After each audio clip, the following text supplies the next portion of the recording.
Euh, Brice Orsoloni, merci. Je crois que de toute façon les cavaliers vous connaissent, le monde du cheval vous connaît avec un passé très glorieux il y a maintenant 10 ans, mais surtout quelque chose d'important aussi j'imagine pour vous, c'est la succession et votre fils aujourd'hui qui est avec nous d'ailleurs, hein, qui a tout simplement Jules qui nous a donné vraiment 4 parcours jusque-là magnifiques avec des jeunes premières places et en tout cas on le suivra forcément demain. Si on vous a demandé, Brice Orsoloni, de venir avec nous à l'instant, c'est tout simplement, on va faire un parcours, on va reconnaître le parcours, ce que sont en train de faire les plus grands cavaliers aujourd'hui présents ici, quelque chose donc que vous connaissez bien, et on va tout simplement faire cette reconnaissance, c'est-à-dire on va vous suivre et vous allez nous dire un petit peu quelles sont les difficultés de l'obstacle, quelles sont les stratégies ou en tout cas les passages et quelle approche vous auriez fait sur tel obstacle si vous aviez été aujourd'hui en compétition. Donc on vous présente le premier et on va faire le parcours comme si nous étions, comme si vous étiez tout simplement cavalier aujourd'hui avec Jules et Brice Orsoloni.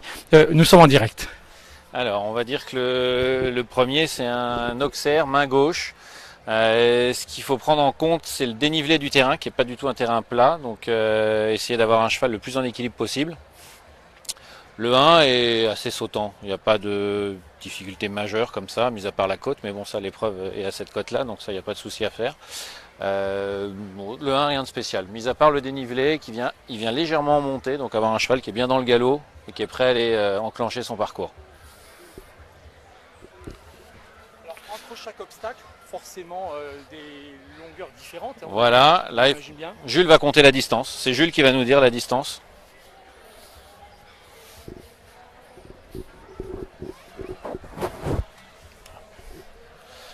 Donc, on va se fier à ses pas. Il essaye de faire des pas d'1 mètre. Alors Jules, il y a quoi comme distance maintenant? Alors Jules pencherait pour 7 extérieurs. D'accord. Donc je pense que oui, c'est une courbe. Et s'il a bien compté, on doit être à peu près à 7 extérieurs. Parce que le 2 est assez à soigner quand même, assez vide comme ça. Après, il faut voir aussi le chrono qui va être donné pour tout le parcours. Mais je pense que ce n'est pas un endroit où on va gagner du temps. Et je pense que c'est cette foulée. Donc, quand vous nous exprimez donc, par rapport au métré, hein, on va donc calculer tout simplement le nombre de foulées du cheval de telle façon qu'il arrive dans les meilleures dispositions, voilà, les meilleurs ça, appuis. Qu'il ait la battue la plus agréable possible pour pouvoir sauter correctement le vertical. Quoi. Donc jusque-là, rien de très difficile, si on peut dire. Et non. on va donc se diriger maintenant donc, sur le numéro 3. Donc on a bien compris, chose importante, calculer le nombre de foulées, tout simplement entre chaque obstacle, et puis pour décrire la courbe la plus agréable, voilà. Même si le chronomètre est important, j'imagine. Oui, après il y a un temps imparti, donc il faut être dans le temps. Maintenant, c'est les 3 premiers parcours qui vont nous donner le temps, si le temps est long, court, s'il faut galoper ou pas galoper. Ça, on va le savoir un peu plus tard, après les 3 parcours. Le 3 qui est un Auxerre assez gros. Il est large, costaud. Il sorti de virage, comme ça il va venir assez vite entre le 2 et le 3. Je pense que ça par contre c'est quand même un obstacle à soigner. Et là c'est pareil, c'est toute une question de chrono. Si le temps est court, vous devez serrer un peu plus votre courbe, donc du coup c'est obligatoirement beaucoup plus difficile. Si le temps est un peu plus long, vous avez le temps de vous écarter un peu et de soigner l'abord pour avoir le meilleur abord possible. C'est ce qui est assez difficile pour les 3 premiers qui vont passer. Comme le chef de piste peut modifier le temps au bout de 3 parcours finis, eux ils n'ont pas le choix, ils doivent être dans le galop. Ça, 4, double, première combinaison, entrée Auxerre. Ça descend un peu, pareil, le terrain, on a toujours le dénivelé du terrain, c'est un Auxerre qui est carré, avec un effet d'optique parce que la sortie est exactement de la même couleur que l'entrée, donc les chevaux le sautent des fois beaucoup moins bien. Donc c'est aussi, de toute façon ils ont tous cette à soigner, mais celui-ci c'est toujours le dénivelé du terrain qui fait aussi la difficulté de ce terrain. On fait forcément attention pour que le cheval soit sur de très bons appuis à ce moment-là. Ah, c'est obligatoire. Là il y a une foulée. Je sais pas si c'est quoi la distance, Jules, c'est long, court? Hein? Là on va demander à Maxime qui est en train de compter la distance.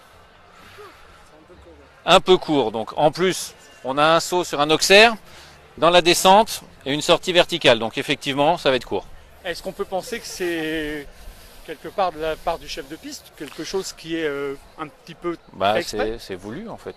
Et il essaye de donner des difficultés, parce qu'après les cotes, c'est les cotes, il peut pas aller plus haut que ce qui est prévu dans le programme de l'épreuve. Donc maintenant, il doit arriver à départager, vu le niveau de cavaliers et de chevaux qu'il y a dans cette épreuve, par différentes façons, un nombre de barragistes qui doit être raisonnable, quoi. Un Auxerre, quand il est tout seul, comme le numéro 5, pas de difficulté réelle. Non, après, il faut voir dans la distance dans la ligne. Jules, il y avait quoi comme distance? 6 foulées. Je pense que ça, non, ça va pas être une difficulté majeure.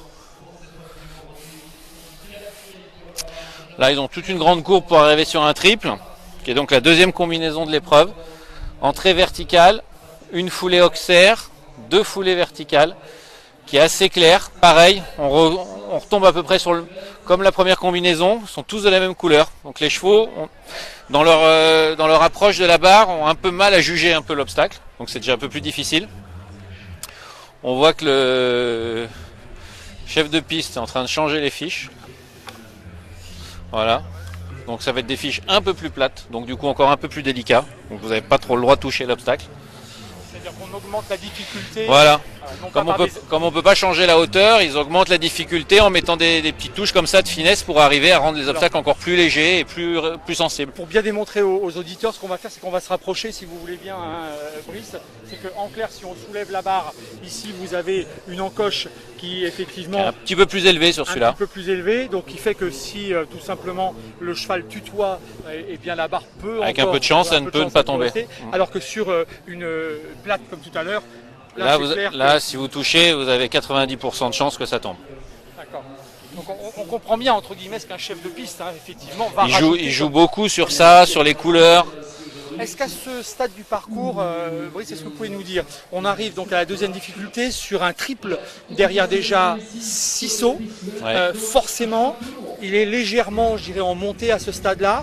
Est-ce que c'est quelque chose où le cheval déjà commence à l'Auxerre, il va être un peu plus à l'effort. Après, non, je pense sincèrement, le triple, vu la qualité de chevaux, c'est pas en lui-même, ça va pas être l'obstacle le plus difficile du parcours. Ça va plus être le tracé. Moi, je pense que, connaissant Jean-François, qui est le chef de piste, il va mettre un chrono assez court. Donc, en fait, pour obliger les cavaliers à prendre des risques et à galoper. Du coup, là, vous allez quand même beaucoup plus à la faute que sur un temps qui est beaucoup plus large. Le 7 ? Le 7, ok, il y a un bidet en dessous. Voilà. Après, c'est toujours pareil, c'est des chevaux d'expérience en général. C'est pas un obstacle qui les effraie. Ils ont l'habitude de sauter ça tous les week-ends. Je vois pas de difficulté majeure sur celui-là, moi. Mis à part pour un cheval qui peut regarder l'eau, ça peut arriver. Mais sinon, non. Il n'y a pas de... Faut qu'on sorte. Ah, on n'a pas eu le temps de finir alors. On va continuer quand même sur l'Auxerre 8, qui est assez gros aussi, avec de la largeur, et qui est placé dans la descente juste à côté de l'entrée de piste. Donc les chevaux peuvent être légèrement distraits parce que c'est l'endroit par lequel ils sont rentrés et par lequel ils vont sortir. Donc ça, c'est aux cavaliers, restez bien vigilants. Et puis on peut voir qu'il y a une sacrée descente quand même. Le dénivelé est assez élevé, et vous finissez au bout de la ligne sur un vertical 9. Pareil, encore un peu plus dans le dévers, qu'il faut vraiment soigner. Je pense que la distance doit être assez courte. Brice, on va effectivement laisser maintenant les cavaliers, puisque la piste va être fermée tout simplement pour cette reconnaissance. En tout cas, Brice, juste pour revenir Orsolini sur votre fils, on va effectivement sortir de la piste, vous allez voir, pour pouvoir continuer un petit peu tout simplement nos propos. Forcément, quand on a été cavalier, on connaît les difficultés, on sait effectivement ce que c'est qu'un parcours. Aujourd'hui, quel est le meilleur conseil que pourrait donner le papa entraîneur aujourd'hui à Jules ? Le papa entraîneur à Jules, c'est d'être le plus rigoureux possible. En fait, on s'aperçoit que après, il y a des niveaux d'équitation différents, mais si on est concentré et rigoureux sur son tracé, sur l'équilibre de son cheval, en général, il y a 90% de chances que ça se passe bien. Il faut juste être concentré sur ce qu'on fait et puis essayer de faire le mieux possible, quoi. Jules, on va se permettre de te poser juste une question parce qu'on s'est passionné. Bravo. Merci. En tout cas, les Dinardais peuvent te dire vraiment bravo parce qu'à 12 ans et demi, honnêtement, c'est pour beaucoup d'entre eux, c'est exceptionnel. Juste une question, Jules. Quand on voit un parcours comme celui-là, où déjà on sent que tu es déjà devant, tu es dedans, j'imagine que tu rêves un jour de pouvoir en arriver là? Oui, bien sûr. Après, c'est sûr que c'est compliqué, mais ça peut se faire. On peut penser qu'il y a encore beaucoup de travail, mais je pense que papa est derrière toi et que forcément ça arrivera un jour. En tout cas, très sincèrement, c'est ce qu'on peut te souhaiter de meilleur. Merci. Et merci et bravo et on te souhaite encore le meilleur pour demain. Ok, merci beaucoup.